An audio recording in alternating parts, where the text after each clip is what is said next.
So, well, 2027 will probably unite APC to win Akwa Ibom State. Well, I'm joining with the story that says Udo Idega finally joins Omoino. Well, all of this happens to be a plot play for 2027 that we have not even seen 2025 yet. But we are jumping to 2027 elections. What's your take on this? You just captured what I would have said, and that is, maybe I will adopt your statement by saying it is only a time for election.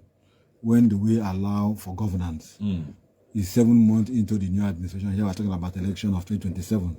For me, the politician should allow governance to take place. We need to begin to see the governor or the government of the state begin to do things that will put food on our table. That's all I can say on that. Let me join Okodio on the issue of the Orange newspaper, where you have be proactive in your assigned responsibilities. Agri Commissioner advises farm managers. Okodio, you tried to chat me up when I sent you a report that I went to visit a farm called Ibom Integrated Farm, owned by the Paramount ruler of Ona in Awa, and the farm is 44 hectares of land. I went around the farm. The piggery department is there, the hatchery, the bed, what is it called, the poultry farm, the aquaculture, and several other units. And according to what the owner, the Paramount ruler of Ona, told me, the farm, has been like supplying much food to the state, but he also needs partnership. When I was out from there, you would go down to, I think somewhere in Ibom or something, like you will see in Isurubium, along Isurubium, you will see the massive land that has been acquired by the state government to build the Ibom modern farm land. And the fencing is going on. This is a massive project. This is commendable. I think from my research, the time will come when we will not even have food, but we will have the money, but you don't have the food to buy. Why? My wife was just telling me that two pieces of okra is 100 naira. The other time, I think sometime in December, I came up with a research, the cost of food commodities in the market, and I was able to categorize and name these items and their costs as it stands, as it were then. And these prices keep going higher and higher. And the time will come that those that have touched millions in their homes will take these millions and go to market. You don't have the items to buy because we're not doing more of production. We are doing more of only consuming. Akwa State has become a consuming state. We are consuming and nothing much is doing in the area of production. So just like Okodio said, the Commissioner for Agri and the government should pay premium attention to agriculture, to farmers. They engage these farmers, like the man who owns the Ibom integrated farm. If such a farm is partnered and others, you could imagine that food items could be produced and then could enter into the market. The government also owned the grain house farm along the airport road. Something should be done about it. And I think the governor, in one of his broadcasts, I read him said the chairman of councils or the local government would donate land for demonstration farms to be carried out in these local government areas. This is what I think should be done. We should pay attention to farming. And then I have said here over time, and I want to repeat, that we need to also talk about the issue of this open anti-grazing. The anti-grazing law has been passed, signed into a bill, signed into law, and yet it has not been implemented. It has not been enforced. The governor needs the political will to be able to enforce that particular law that will check these cattle raiders that take their cattle to the farm and destroy crops, destroy a lot of things in our farmland. Now, having said that, let me move to another report that also captured my attention. Still on Orange newspaper, you have an urban were flagged off 4.5 kilometer Ibakan Ikorupong Ikoro Obon Road as mark a set promises to attract more projects to Uyo Federal Constituency. You see, this is what I believe we should be talking about now. Development. After elections, more things that should catch our interest should be how do we attract development. Now, this is not a state-owned government project. It is now the Federal House members. What happened to the other constituencies? We have 10 of them. At the weekend, members of my group, the Center for Human Rights, we were at Okanafon when the member representing Okanafon, Right Honorable Oyemidem, was distributing the rice palliative that was given to all the Federal House members. This palliative is worth 100 million naira.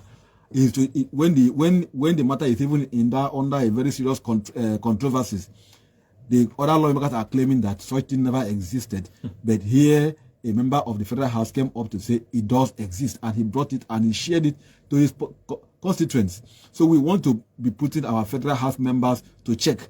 I have said, during our press statement that we issued, that we said that Crown will come out very soon to name and shame those lawmakers who have not performed, the ones who have not brought out this rice that the presidency had given out as largest in December, that it should be like a Christmas palliative rice to their constituents. If they have taken it or they've wanted it, they should bring it out and share it to their constituency. Now, this is what I think we should be discussing, should be capturing our interest rather than politics. I don't want to be dragged into that political conversation this morning, because I think that more should be done about governance. All right, so let's go to something else from the national scene. And now, but we will be dwelling into another conversation. Now, Serap orders and asks court to stop Akpabio Abbas from increasing National Assembly budget. Well, that story was cross-board from the Daily Independent. Okodi, what have you seen has been the problem? Because we have seen a lot of, continuous tampering with the budget over the past few weeks, and of course, the Ministry of Works budget was increased by 1 trillion naira recently, and yet still we are having another padding of the national budget. What's the problem? I think that's a challenge we have in Nigeria. Some years ago, there was an uproar between the federal government and the National Assembly, this accusation of budget padding. That yes, we present a budget, the president presents a budget to the National Assembly, and the lawmakers just sit in their armchairs and inflate budget figures, to their own personal benefits. And that the lawmakers came up to defend at the time that yes, we increased the figures for some budgets that border on the interest of the people at the constituencies. In their defense, they said that, for example, in health, if the funds provided for the building of new healthcare facilities in the grassroots are not enough, they have a right to take from another budget and add. But that was not the case. At the end of the day, like we have in the 2024 budget, the amount goes up. And it goes to confirm that matter of budget padding is still there. And for now, we cannot run away from it. Serap calling on the National Assembly to not inflate their own budget. I think for me, the question would be, why are they inflating their own budget? Otwekon just talked about provisions for palliative meant for the people, and some lawmakers are hoarding it. Some are denying not to even see it. Some senators who got 200 million, for the people, are denying not to even receive. Whereas we have other lawmakers who have come out to say, thank you, Mr. President, for awarding this. We have received it and we have passed them on to our constituents. So the question should be on the accountability. When you inflate budget, you increase the budget for National Assembly. Of what use? Who benefits from it? Is it you as a lawmaker, or the people that you represent? As a lawmaker, you're bound by law to bring back, quote unquote, dividends of democracy to the people. So are your people benefiting from you sitting in Abuja? Are your people benefiting from you sitting in Uyo, the House of Assembly in Uyo? These are the conversations with budgeting, because at the end of the day, budgeting is to help control the spending of government to ensure that the funds are applied to what is needed by the people to make life easy. So if if the budget will have to be increased, it has to be increased for a good cause, and not just increased so that the senators could keep lining their pockets. All right, so Otwekon. Yeah, before I go into the national conversation, let me look at one other report here, still on the orange newspaper that captured my interest. AKK's second phase, Akwa Ibom state government unveils bold vision for economic renaissance.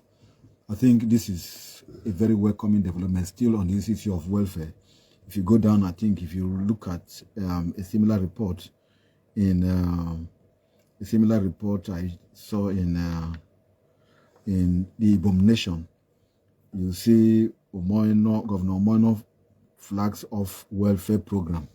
This is what I really want to hear. We want to begin to have welfarist government that caters for the welfare of the people. How do we actually track this project is another ball game. This AKKS that the government has unveiled bold vision.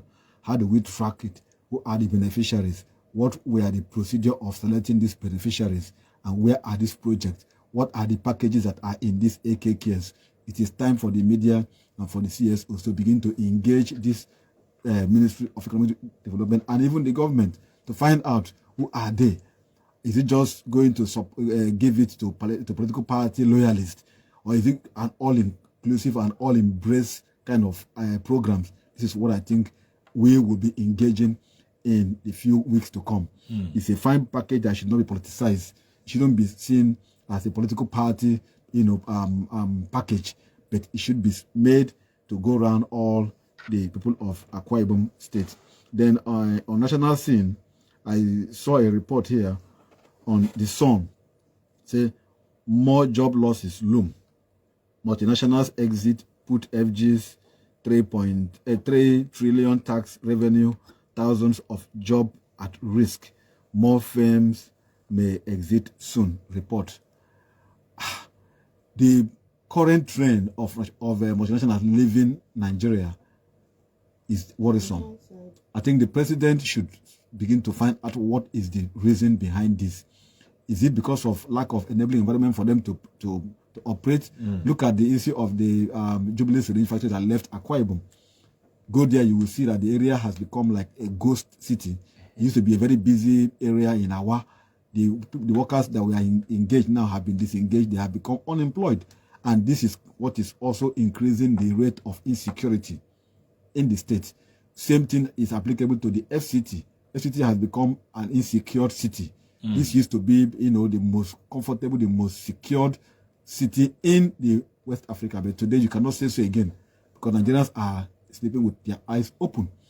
So I think there is need for the president to sit down, sit up and begin to check, go back to the drawing board to know why these multinationals are leaving the country. Is it because of insecurity? Is it because of the policies of government? Is it because of the fear of the unknown or uncertainty? Why are they leaving? And if they are leaving, what are we doing to ensure that we have already knowledge transfer? By now, Nigerians would have been able to have become self-reliant. We should be able to have engineers who can actually drill this oil, who can actually manage these refineries. But here we are not. We still expect in importing. Thank God for President Tinubu, who has said that by this year, the refineries will start to function, and then we'll start having our product coming out from the refineries. So I think that there is need for Mr. President to go back to the drawing board and find out why these multinationals are leaving this country. All right, so you can now. I think the question is finding out why the multinationals are leaving. It's clear. It's been clear from since Nigeria came into existence. It's because of the